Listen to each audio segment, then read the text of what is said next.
O gerontólogo é um profissional que se apresenta com competências que contribuem para a melhoria da qualidade de vida e a promoção do bem-estar das pessoas à medida que envelhecem. Atua por isso nos contextos familiares, nos contextos comunitários, na sociedade em geral, através da educação e da aplicação do conhecimento interdisciplinar e multidisciplinar do processo de envelhecimento das populações envelhecidas e das próprias comunidades. Como é que vê o papel do gerontólogo no processo de envelhecimento patológico, como é o caso das pessoas que sofrem de demência de tipo Alzheimer? Eu penso que pode ter aqui um papel muito importante a desempenhar, que hoje provavelmente não desempenha. E não desempenha, eventualmente, também por desconhecimento das próprias organizações daquele que pode ser o seu trabalho e da mais-valia que pode representar. E parece-me que aí também, obviamente, terá que ser um trabalho que o gerontólogo terá que fazer, de afirmação, e neste caso concreto a associação julgo que terá um peso muito importante nisto, porque de facto só através da evidência e de se perceber que este trabalho é efetivo, que este trabalho faz sentido, e só aí é que de facto vão passar a ser, julgo eu, vistos como um elemento absolutamente indispensável. Nós percebemos de facto que isso é fundamental, ou seja, desde logo nos equipamentos que nós temos equipas multidisciplinares, porque percebemos isso há muitos anos. A associação tem 30 anos, obviamente tem dificuldades e temos que bater aqui nesta tecla, porque muitas vezes as organizações também não têm ou reforço da sua equipa multidisciplinar ou não contratam mais uma pessoa especializada nesta ou naquela área, porque não há recursos financeiros suficientes. E o que é facto também é que hoje os equipamentos são caros, ter uma equipa multidisciplinar sai bastante caro, mas é inevitável.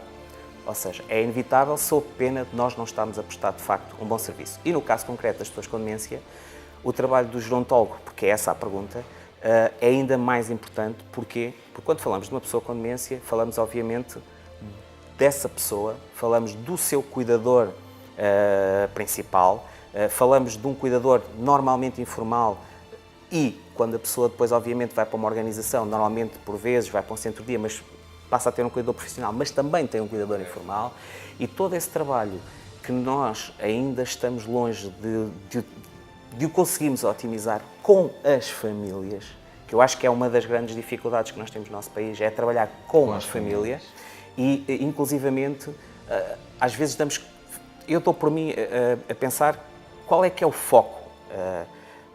Durante muitos anos a pessoa com demência, mas, por exemplo, nos últimos dias ou nos últimos meses, na ordem do dia tem estado a questão do estatuto do cuidador, que é absolutamente determinante. E deixar também aqui uma palavra para as pessoas que têm lutado pelo estatuto do cuidador e tem sido, de facto, a face visível daquilo que é a força da sociedade civil e que as pessoas, quando acreditam que têm direito, lutam pelos seus direitos e espero que, de facto, o estatuto seja aprovado, porque é determinante para essas pessoas, porque também percebemos que cada vez mais e que se as pessoas puderem cuidar dos seus entes queridos, o querem fazer. Mas há aí uma questão também, que é, os familiares precisam de ser apoiados para serem muito mais do que um cuidador de afetos, que é absolutamente determinante, mas também um cuidador com conhecimentos técnicos e um cuidador que também se cuida, ou seja, que também tem a preocupação com o autocuidado, porque alguém que não esteja bem não vai cuidar bem.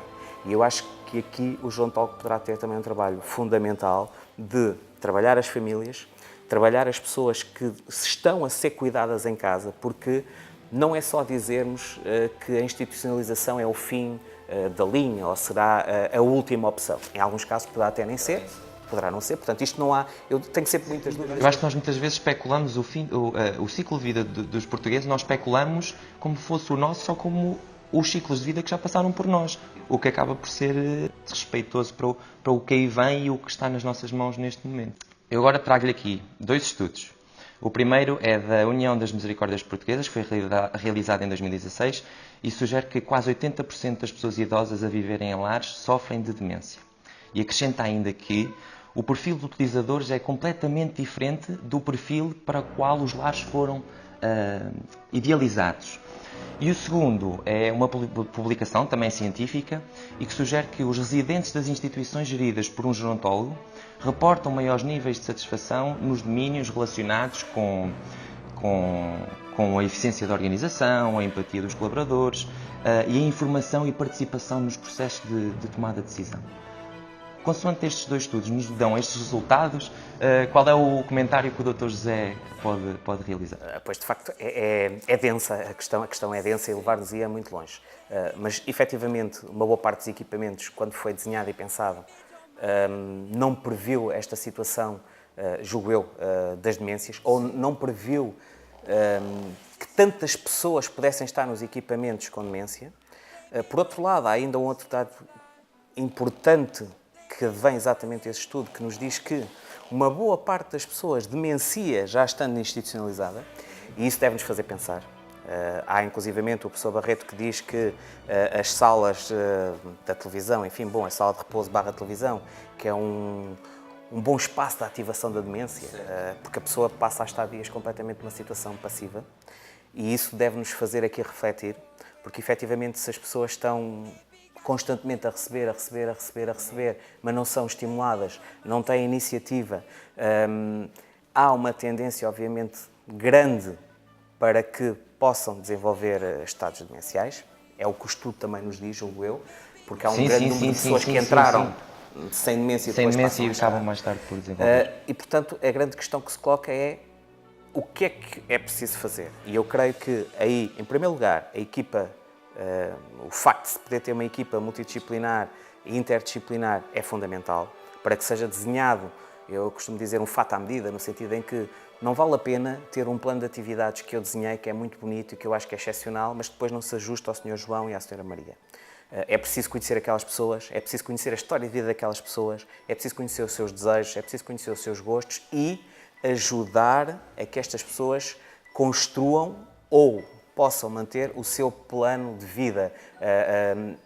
Sim, posso dizer assim, o seu plano de vida, ou seja, o que é que eu sou e o que é que eu quero ser. Não que nós lhes digamos ou lhes incutamos aquilo que as pessoas querem ser, porque a questão da qualidade de vida também é isso mesmo, não é? É a questão da percepção da qualidade de vida. O que é que eu percepciono que é qualidade de vida. E o gerontólogo é um acrescente a essa ideia? E a minha questão vai exatamente bater aí, que é assim, eu julgo que o gerontólogo tem uma palavra forte a dizer aqui, nesse trabalho, que é ouvir as pessoas, que é escutar aquela pessoa, escutar aquela família, porque não se conhece a história de vida daquela pessoa sem se conhecer a história de vida familiar, isso é muito importante, e depois julgo que pode ser determinante também na co-construção de um projeto de vida para aquela pessoa que mudou um pouco aquilo que é a sua vida, não é? Porque está num outro espaço. Por outro lado, parece-me também que o gerontólogo e muitos destes, os profissionais que fazem parte a posteriori destas equipas, dos equipamentos, deviam ser ouvidos quando se está a desenhar um novo projeto. Ou seja, quando estamos a pensar num novo projeto, um novo equipamento de uma ERP, de um centro de dia, enfim, que a equipa que nós prevemos que vá trabalhar, se é que isto é possível fazer, que às vezes é complicado, é complicado de se fazer, ou então que se consulte gente que está no terreno e que se perceba o que é que nós queremos fazer. Eu vou-lhe dar um exemplo muito rápido.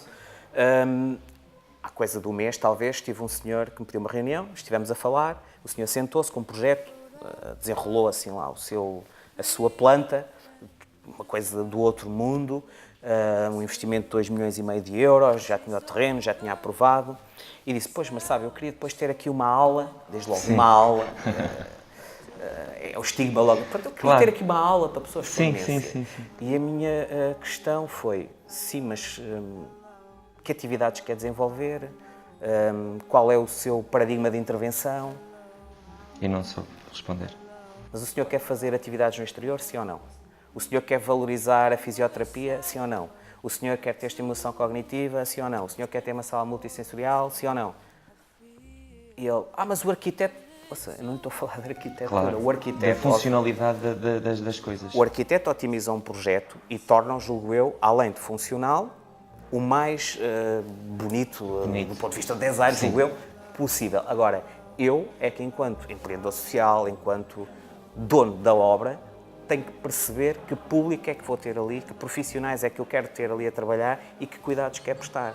E por isso é que eu acho que muitas vezes, por exemplo, se fazem estes projetos sem pensar sequer no público-alvo, na equipa que vai trabalhar ali. Exemplo, se nós queremos apostar fortemente na fisioterapia, para não Temos que consultar os fisioterapeutas antes de elaborar o gabinete de fisioterapia, Sim, por exemplo. e depois não vamos ter uma sala para fisioterapia que tem 4 metros quadrados. Quer dizer, é disto que estamos aqui a falar. Portanto, sim, ainda hoje estamos nesse registro que é, eu quero criar um lar e depois quero ter ali, desculpe usar esta expressão, um cantinho, mas isto não se pode fazer dessa maneira. E muito menos, porque depois confunde-se outra questão, que é o empreendedor é a mesma pessoa que é o gestor e que, por sua vez, é a pessoa que desenha tudo. Não é possível.